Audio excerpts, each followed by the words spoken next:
adventure! Wow! Hindi ba fake yan? Hindi, ganyan talaga sila.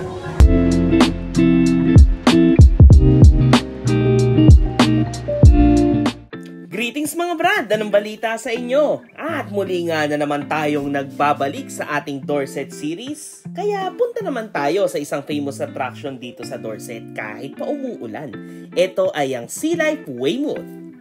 Kaya kahit magkanda basa-basa tayo, tara G! Sino nagsabi na ang ulan ang makakapagpahinto sa aming adventure? Wala nagsabi. Adventure! Kaya naman dahil meron tayong kasamang chikiting, naisipan nga naming pumunta muna dito para syempre si Zea makakita siya ng mga fish. Pero hindi lang rin naman siya yung nag-enjoy dahil bilang isang mangingisda, pati ako natuwa nung nakita ko yung mga isdang nahuhuli ko nung mga nabubuhay pa sila. Samot-saring mga marine animals ang makikita nyo dito, kaya naman siguradong matutuwa ang mga kids nyo, lalo na pagka nakita nila yung mga naglalakihang mga sharks dito. O, diba?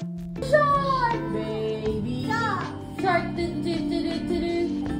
Shark! Baby shark! Baby shark! Napansin din namin na hindi mailap yung mga animals dito, hindi tulad sa Sea Life London na parang nagpapaligsahan sila sa pagtago. Tulad nitong pagi na to. Diba? May showmanship pa. The more na may nakikita silang mga tao, lalo silang tumatambay dun sa salamin. Isang kaibahan nga lang neto sa Sea Life London, eto parang outdoor attraction siya kasi hiwa-hiwalay yung kada aquarium na mapupuntahan nyo. Medyo malas nga lang sa lagay namin, mahangin na, maulan pa. Kita mo nga yung payong bumaligtad na. Pero all in all, nakakatuwa siya kasi parang hindi cramped yung mga animals na nasa parang iisang aquarium lang. And isa pa, hindi siya masyadong siksikan, hindi tulad dun sa Sea Life London na parang nasa loob lang kayo ng isang malaking building. Dito kasi, iba't ibang building siya na mayroong mga aquarium sa loob, and kung sakali mang siksikan yung mga tao dun sa isang attraction, pwede kayong lumipat muna sa iba o hindi man, antayin nyo na lang munang lumabas yung mga taong nandun pa sa loob.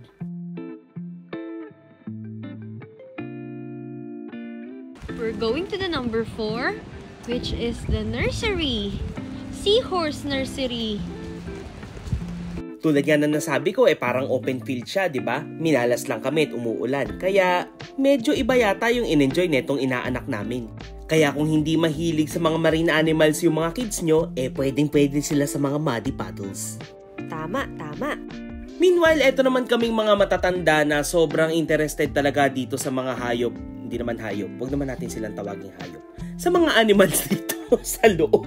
Pero yun na nga, tulad netong moray eel na to na ako sobrang fascinated talaga nung nakita ko siya. Kasi usually nakikita ko lang to sa TV or sa YouTube. Minsan niluluto pa. And ayan nga, parang ang sinasabi niya, anong tinitingin-tingin mo sa akin, ha? Anong tinitingin-tingin mo? Ha? Hindi tayo magkamukha, boy. Hindi tayo magkamukha. Huwag mo kong gayahin. Unlike din sa Sea Life London, dito merong rock pool explorer kung saan po pwede mong hawakan yung mga creatures na meron sila. Syempre hindi naman lahat na nakikita natin sa dagat pwede nating hawakan, di ba? Kasi yung iba nasa malalim. Kaya dito may chance ka talaga. Ayan, may pa waterfalls pa nga. Kaya isipin nyo na lang kung kaming mga adults nag-enjoy talaga, how much more pa yung mga kids nyo, di ba? Medyo i-make sure nyo nga lang na maganda yung weather kapag pupunta kayo. Pero kahit umuulan naman, as long as meron kayong mga proper na gears, carry na rin. And also, isa pa sa mga na-consider naming difference ng London versus dito sa Weymouth is yung difference ng kanilang species. Kasi mostly ng mga nakita namin dito, hindi namin nakita sa Sea Life London. Yun nga lang, sa Sea Life London kasi kaya mo siyang tapusin within 2 hours. Dito, dahil nga hindi naman ganun karami yung tao, pwede ka magstay ng mahaba sa isang attraction, mas mapapatagal ka ng kaunti. And besides, di ko ba na-mention sa inyo yung lakad in between sa mga aquariums na dapat mong puntahan. Kaya etong kumare ko, kita mo, kanina pa buhat-buhat yung anak niya. And also, ito yung isang malaking difference between dito kumpara sa London. Merong mga seals dito na po pwede nyong makita ng malapitan. Tulad nga nung pagpunta namin, eto, pinapakain sila. All throughout the day, meron silang mga timed activities. Tulad netong ginagawa nila na pinapakita nila yung mga tricks na kayang gawin ng mga seals. Syempre, yun na rin yung feeding time nila. Kaya talagang lahat kami tuwang-tuwa kahit na umuulan pa. Well-timed din yung mga activities nila habang nagpapakain kasi after netong seal, meron na namang isa na magsisimula na meron lang enough time na iaalat sa'yo para makapaglakad ka dun sa susunod na part.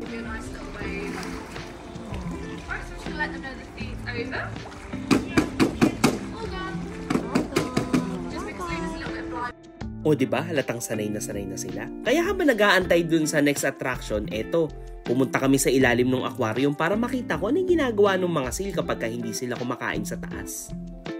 Kaya after neto, imit naman natin yung penguins of Madagascar. Charus. Iba't ibang klaseng penguins yung mga nandito, and ang-cute nila! Good afternoon everyone and welcome to Humboldt Penguin Enclosure. This is Hemlock. She is our chick from last year, and you'll notice that her feathers are really different to the other birds. So this is because she still has her chick feathers and not her adult feathers yet. O diba lahat sila may pangalan and meron sila lahat identification tag. Kaya nakakatuwa, makikilala nyo sila isa-isa. And syempre hindi mawawala ang mga favorite nating pawikan. Kaya naman pagpasok natin dito, eto na si Mrs. Tuwan-tuwa dun sa isang turtle. Parang gusto pa yata mag-alaga ng isa sa bahay. Sobrang cute naman kasi, tignan mo. Pero alam nyo ba, itong mga turtles nila dito ay mga rescue. And usually may mga damage na rin yung mga shell nila. Tapos dito sa Sea Life Weymouth na sila permanently naninirahan. Which is good kasi naaalagaan na sila ng maayos. Pagpasok naman natin dito sa parang hallway na to, may nakita ako na parang may tubig sa sahig. Interactive projector pala siya, kaya tignan mo yan, oh. Sayang-saya siya, oh. And then, syempre, another aquarium. I think ito yung pinakamalaking aquarium nila dito. At ito din yung pinakamalaking turtle nila dito, na parang pagod na sa buhay. At syempre, ang baby shark, or mommy shark, or daddy shark, hindi natin alam, na napaka-majestic tignan. Well, alam ko, nakakatakot talaga ang mga shark dahil sa kung paano sila i-portray sa mga movies. Pero sa totoong buhay, napaka-majestic nila talaga. And ramdam mo na parang kasama mo sila dahil dito sa Dome Aquarium na to na napaka-amazing. Alam ko nakakita na kayo ng penguin kanina pero pupunta ulit tayo sa mga panibagong penguin. Naiiba itong mga penguins na to kaysa dun sa mga Humboldt penguins na nakita natin kanina kasi mas maliliit itong mga to. Galing sila sa Australia.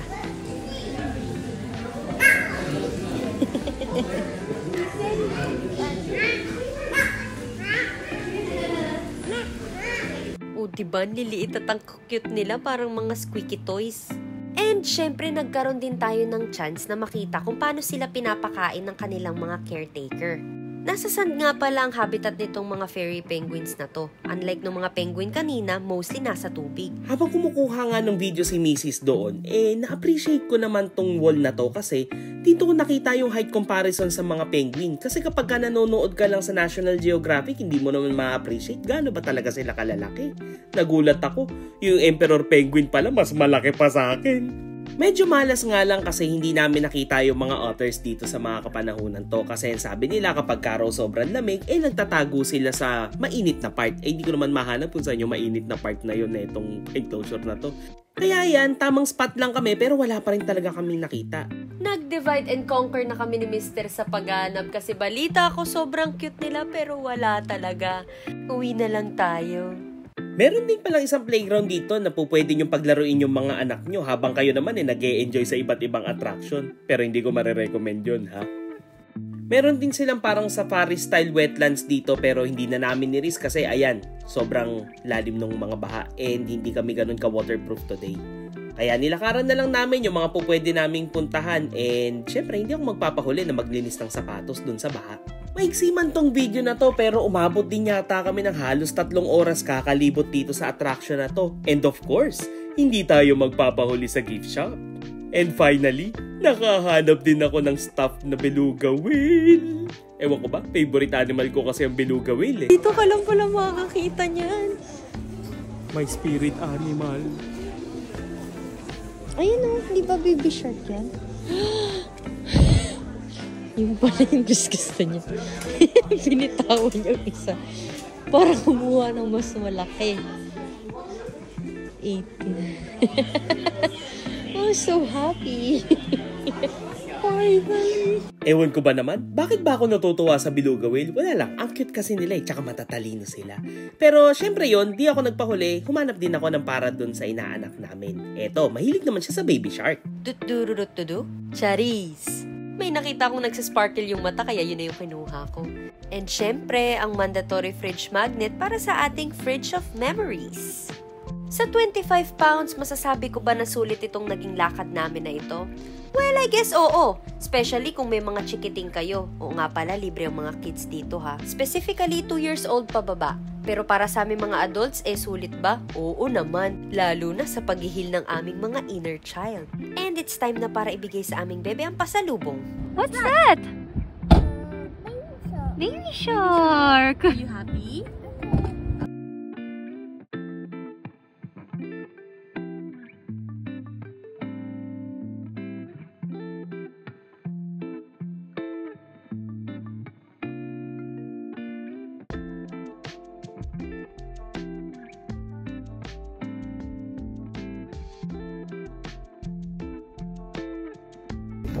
So, currently, ang hangin ngayon dito sa Dorset ay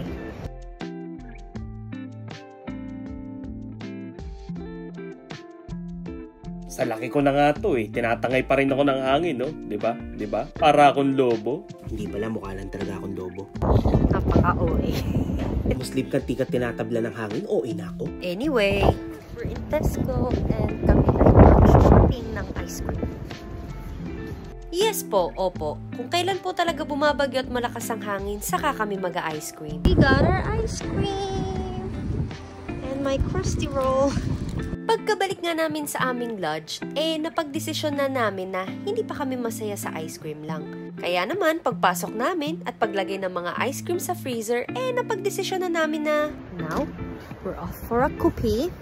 Walking distance lang yung kapihan. From our loft. literal na isang diretso tapos kanan lang, mararating mo na kagad yung coffee shop, which is very convenient para sa amin kasi hindi na namin kailangang mag-drive at lumabas pa. Can we have one flat white and one latte, please? Yeah, anything else? Just take away? Yes. 6:30. After ko ngang makuha ang aking flat white and latte, charot! Syempre, bumalik na kami sa aming lodge para magpahinga at kumain ng kumain. And there's always a rainbow after the rain. Kaya naman see you sa susunod na vlog. Salamat sa panonood! Bye-bye!